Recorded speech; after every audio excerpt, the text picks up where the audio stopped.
আসসালামু আলাইকুম এভরিওয়ান। এই তো আজকে ভালো মন্দ কিছু রান্না করছি না, যে রান্নাই করছি সেটাই আপনাদের সাথে শেয়ার করছি। এই যে এখানে নতুন আলু কুটে সিদ্ধ করে নিয়েছি, লবণ হলুদ মরিচের গুঁড়ো সব কিছু দিয়ে সিদ্ধ করে নিয়ে এই যে এখানে ঘটনাতে ঘাটিচ্ছি। এখন এর মধ্যে পরিমাণ মতো একটু পানি দেবো, দিয়ে পাতলা করে নিয়ে বাগার দিয়ে দেবো। আমার সাথেই থাকেন আপনারা।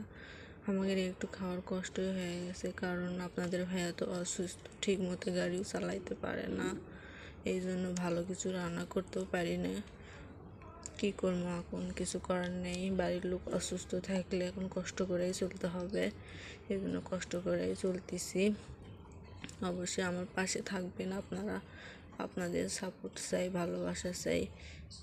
অসুখ বিসুখ হলে তো বুঝতেই তো পারতেছেন, খালি ওষুধপাতি কিনতে যায়, সবাই অসুস্থ। বাড়ির দুইটা মেয়েও অসুস্থ, আপনাদের ভাইয়াও অসুস্থ, আমিও অসুস্থ।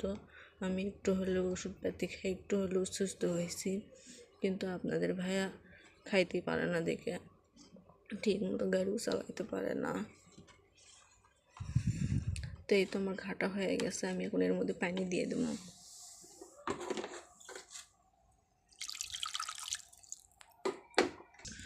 এই যে আমার ঘাটা হওয়ার পরে এর মধ্যে আমি পানি দিয়ে দিছি। এখন আমি এটা ঢাকনাতে ঢেকে দেবো, দিয়ে বলক তুলে নেবো, কারণ সকাল পর্যন্ত এই জন্য একটু বেশি করেই পানি দিছি। এখন রান্না সকালেও খামো, এই জন্য বেশি করেই পানি দিছি। এই যে ঢাকনাতে ঢেকে দিন। এই তো বন্ধুরা, বাগার দিয়ে দিচ্ছি পেঁয়াজ আর রসুন দিয়ে। পেঁয়াজ আর রসুন লাল লাল করে ভেজে নিব। এই যে তার মধ্যে জিরে দিয়ে দিচ্ছি।